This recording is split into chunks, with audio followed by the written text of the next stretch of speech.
Oke, Assalamualaikum warahmatullahi wabarakatuh. Ya, pemirsa, kembali lagi bersama saya Husnayadi dalam acara podcast SIT Samawa Cendekia. Jadi ini adalah podcast pertama kita ya, salah satu kegiatan dari sekolah yang dimana kita akan melaksanakan wawancara atau bincang-bincang santai dengan narasumber berhubung dengan terkait dengan suatu permasalahan yang sedang viral di masyarakat. Oke, sekarang bersama saya sudah ada Kepala Sekolah SMP IT Samawa Cendekia, Sus Fahri. Bagaimana kabarnya, Sas? Alhamdulillah sehat. Keluarga sehat ya? Oke, jadi kita akan berbincang-bincang dengan Ustaz Fahri mengenai puasa ya. Berhubung sebentar lagi kita akan melaksanakan puasa dan juga akan masuknya ke bulan Ramadan. Oke, Ustaz. Hari Jumat, insya Allah umat Islam akan melaksanakan puasa Ramadan.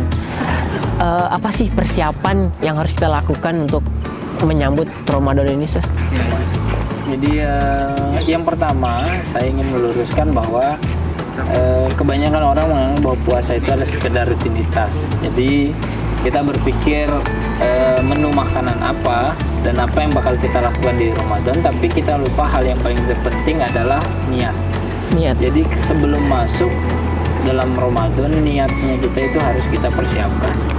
Setelah niat itu ada, yang paling pertama adalah yang kita persiapkan berikutnya adalah ilmu kita untuk menghadapi Ramadan. Apa sih amalan-amalan utama yang harus kita utamakan? Bagaimana sih Rasulullah dalam 24 jamnya dalam Ramadan itu beribadah gitu. Nah, itu hal-hal penting yang menurut saya harus kita pahami.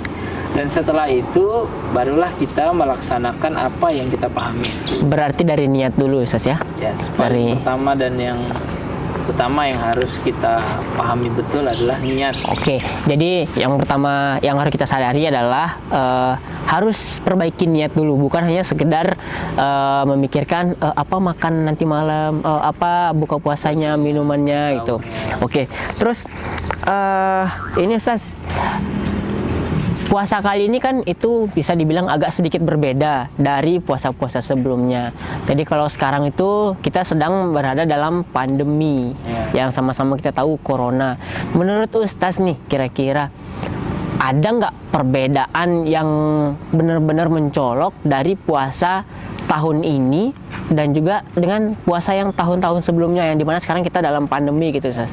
Tentu pasti banyak ya perbedaannya. Cuma ada satu hal yang mau saya garis bawahi bahwa ketika kita menjalankan puasa dan orang membahas bahwa pada saat sekarang itu pandemi, kita jangan lupa bahwa dalam menghadapi satu pandemi, perasaan dan hati kita harus selalu bahagia.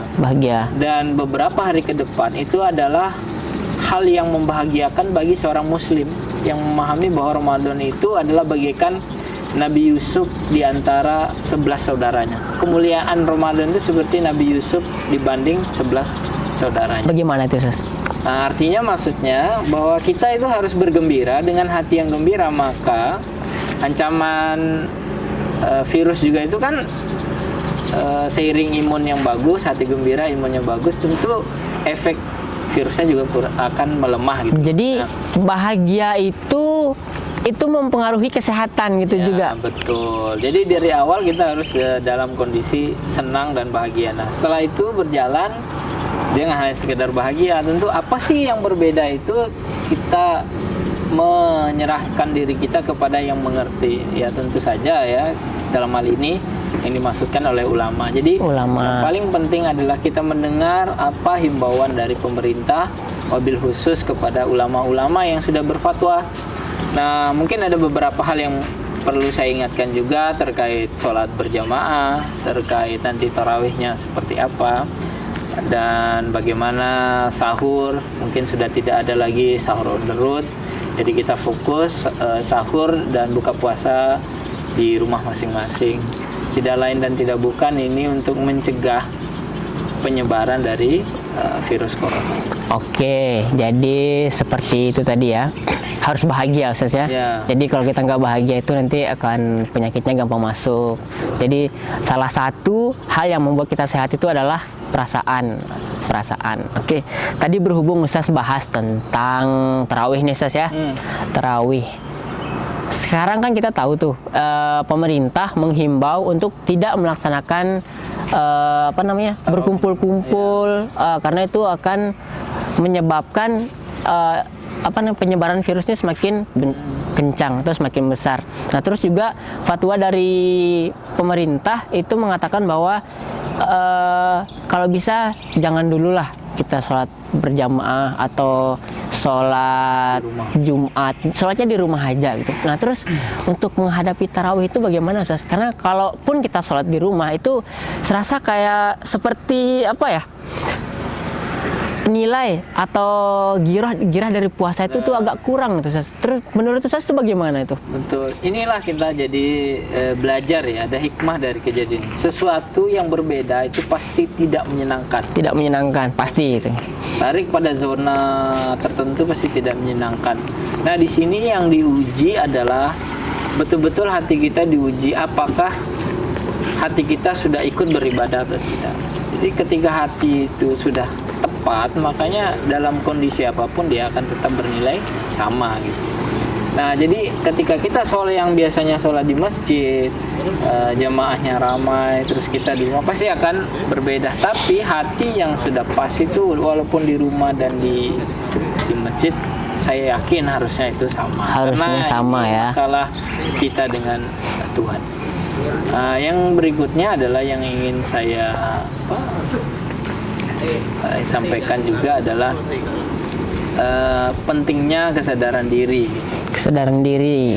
Pentingnya kita mengikuti arahan dari para ulama, orang alim pilihan. Jadi itu yang harus kita dengarkan. Jadi intinya beribadah dengan hati, ya. Beribadah dengan hati.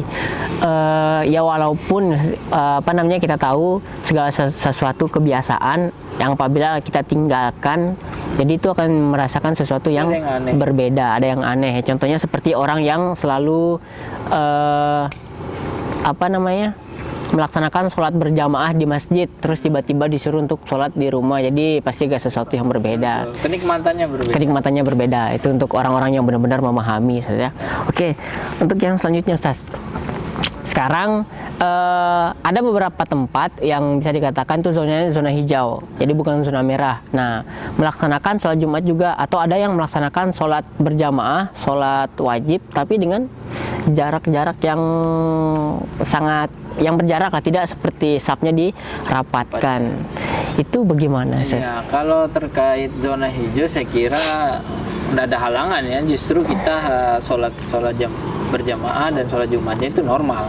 Cuma yang kita bahas adalah tentu yang jadi permasalahan adalah yang di zona merah. Yang zona merah. Nah, yang di zona merah ini kan seharusnya tidak melaksanakan sholat berjamaah. Tidak melaksanakan. Tapi ada pilihan-pilihan yang kita lihat di masyarakat, ada yang memilih di rumah dan ada yang memilih sholat berjarak. Sholat berjarak.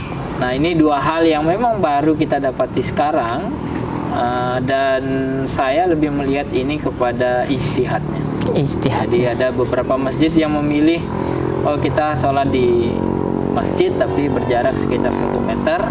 Ada yang langsung mengambil kesimpulan dengan kondisi sekarang lebih bagus kita di rumah. Saya kira tidak ada permasalahan di situ, mana pilihan yang nyaman dan disepakati bersama di dalam kawasan atau daerah tertentu.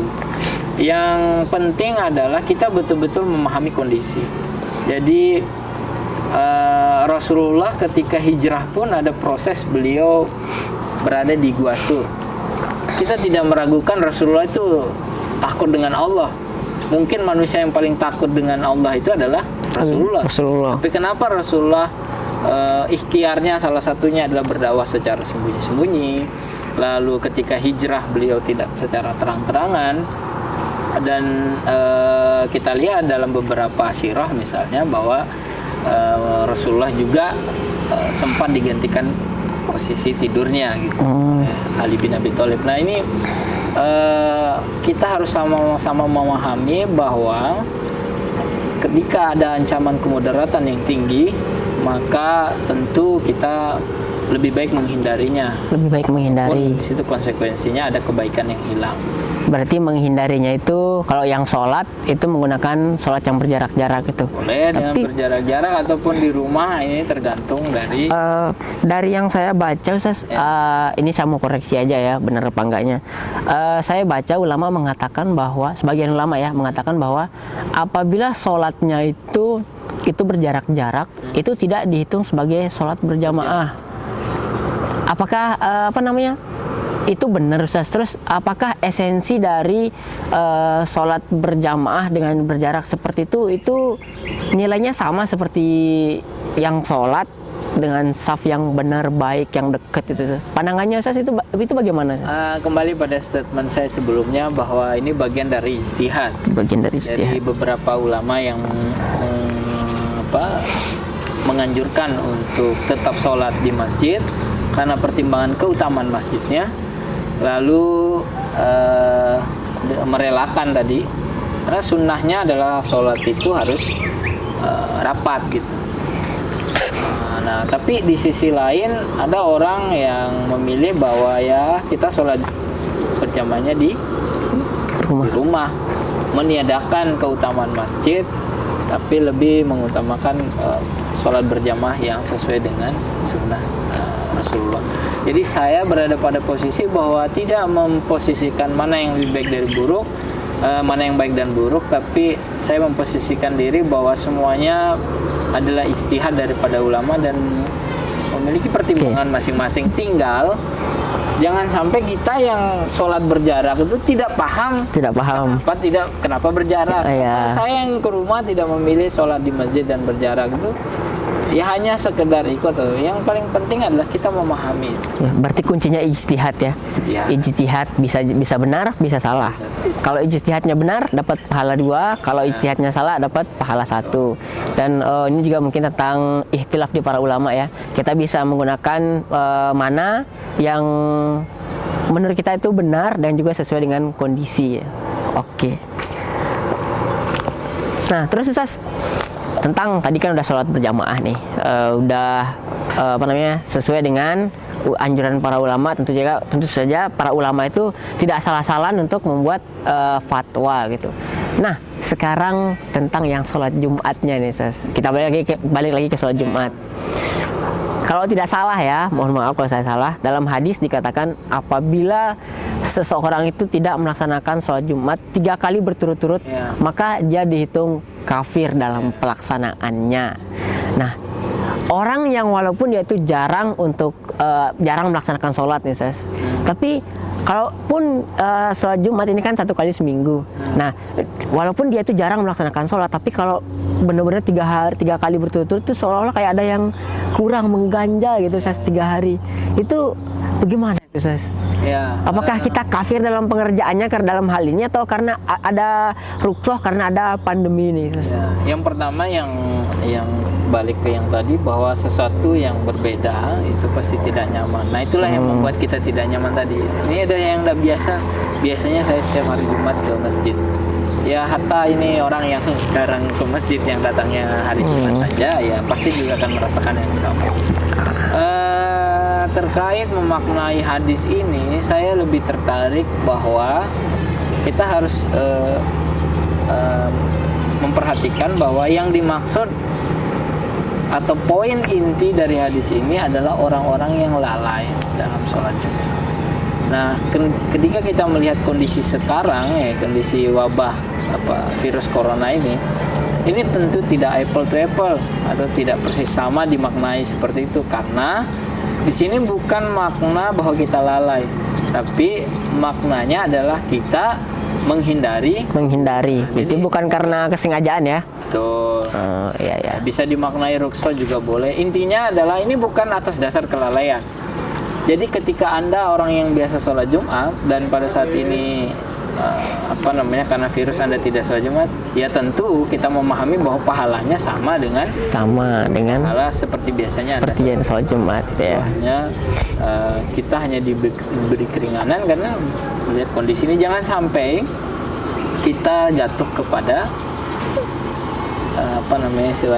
kita jatuh kepada menjatuhkan diri kepada apa namanya keburukan lah gitu. Keburukan hal yang mudarat ya. Ya mudarat. Mudarat. Oke. Oh, jadi diskusinya jadi panjang Ustaz ya. Padahal tadi kita bahas puasa, terus tiba-tiba bahas sholat, sekarang puasanya jadi hilang nih Ustaz. Oke. Jadi sholat berjamaah di sini yang Jumatnya itu bukan karena kesengajaan, tapi karena Bukan karena ada kelalaian, tapi karena ada ruksoh ya, karena itu bukan tertentu. di luar kemampuan kita manusia ya. Jadi yang dikatakan dalam hadis itu adalah orang yang kafir dalam pengerjaannya apabila dia lalai dalam melaksanakan sholat Jumat itu. Oke, Ustaz. Kita balik lagi ke puasa Ustaz ya. Puasa ya. Nah, kita puasa itu identik dengan zakat, terutama zakat fitrah. Nah, zakat fitrah ini biasanya orang mengeluarkan zakat fitrah itu sebelum hari raya. Itu yang utama. Yang utama itu sebelum hari raya, sebelum kita melaksanakan hari rayanya, atau bisa malam Lebaran atau malam sebelum kita melaksanakan sholat Idul Fitri. Nah, ada fatwa dari ulama nih Ustaz, atau dari pemerintah yang mengatakan bahwa karena ada pandemi, jadi kalau bisa itu zakatnya dipercepat. Bagaimana Ustaz? Ya, ketika yang pertama saya dengar, ini kalau tidak salah dulu ini dari wakil presiden ya. Saya juga Pak Ustaz Maruf Amin. Kiai Maruf. Ya agak penasaran juga, dan setelah kita cek ternyata di beberapa negara juga menganjurkan hal yang sama. Nah, kita pahami bahwa ya memang kondisinya sekarang masyarakat akibat dari kondisi wabah ini, jadi beberapa masyarakat mungkin perekonomiannya jadi lemah. Nah, akibat dari perekonomian yang lemah itu nanti tentu muncul beberapa kondisi-kondisi buruk secara ekonomi bagi masyarakat menengah ke bawah. Nah, tentu dengan adanya zakat fitrah itu akan membantu saudara-saudara kita sesama muslim yang membutuhkan. Nah, hikmah yang saya lihat atau yang saya pahami dari dipercepatnya zakat, fatwa para ulama itu adalah untuk menyesuaikan kondisi sekarang. Jadi pada saat kaum muslimin menjalankan puasa, walaupun kondisinya buruk, mereka tetap mampu menjalankan puasa dengan baik gitu, karena walaupun ekonomi lemah, ada saudara-saudara kita yang memberikan zakatnya lebih awal, jadi mereka bisa menikmati sahur dan buka secara normal. Ya, secara normal. Jadi kalau menurut Ustaz nih boleh ya? Setuju. Tendangan seperti misal kalau lebih baik mana Ustaz, kita mengikuti anjuran pemerintah, alim ulama, atau kita mengikuti sunnah atau mengikuti syariat, yaitu sebelum hari raya itu. Yang lebih baik mana? Kan kalau tujuannya hanya untuk memberikan zakat ini diambil manfaatnya untuk membantu teman-teman kita yang kurang mampu, atau yang bisa dibilang kurang mampu lah ya. Kan kita lihat dari sekarang tuh pemerintah kan juga sedang mengucurkan bantuan untuk untuk masyarakat yang menggunakan 600.000 per bulan, atau diberikan sembako, diberikan itu. Apakah itu masih kurang sehingga zakat itu memang harus dipercepat? Poinnya, kalau itu yang saya pahami dari fatwa yang diberikan, poinnya kalau saya secara pribadi bukan melihat cepat atau tidaknya, tapi lihat butuh atau tidak. Nah, jadi ketika, dan menurut saya sekarang ini kita butuh atau enggak sih sebenarnya? Ini tergantung kondisi real di lapangan. Jadi ketika Anda tinggal di satu tempat, tetangga Anda lihat dia dapat bantuan langsung tunai tapi masih membutuhkan, ya sesuatu yang kita untuk membantu. Tapi kalau misalnya dengan bantuan itu real di lapangan, tepat sasaran, dan ya stabil ekonominya, tentu kita ngambil yang mengakhirkan itu. Jadi yang saya pahami adalah yang paling pertama tentu adalah mengikuti perintah Allah. Ya. Berikutnya adalah Rasulnya dan ulil amri. Ulil amri ini tidak berdiri sendiri, tapi ulil amri yang berdasarkan Allah dan Rasul. Berdasarkan Allah dan Rasulnya. Nah, itu yang saya pahami. Jadi ya kita lihat dari fatwa ulama dan beberapa hal terkait zakat ini, saya kira masih masuk ke dalam wilayah itu. Jadi layak untuk kita ikuti. Cuma terkait real di lapangan, Tentu orang-orang di pusat, pusat kan tidak tahu real yang terjadi. Iya, tidak tahu. Nah, jadi ketika kita berada di suatu daerah dan Anda melihat bahwa di situ sangat membutuhkan, ya mungkin zakat lebih cepat itu jadi pilihan yang terbaik bagi yang membutuhkan ya.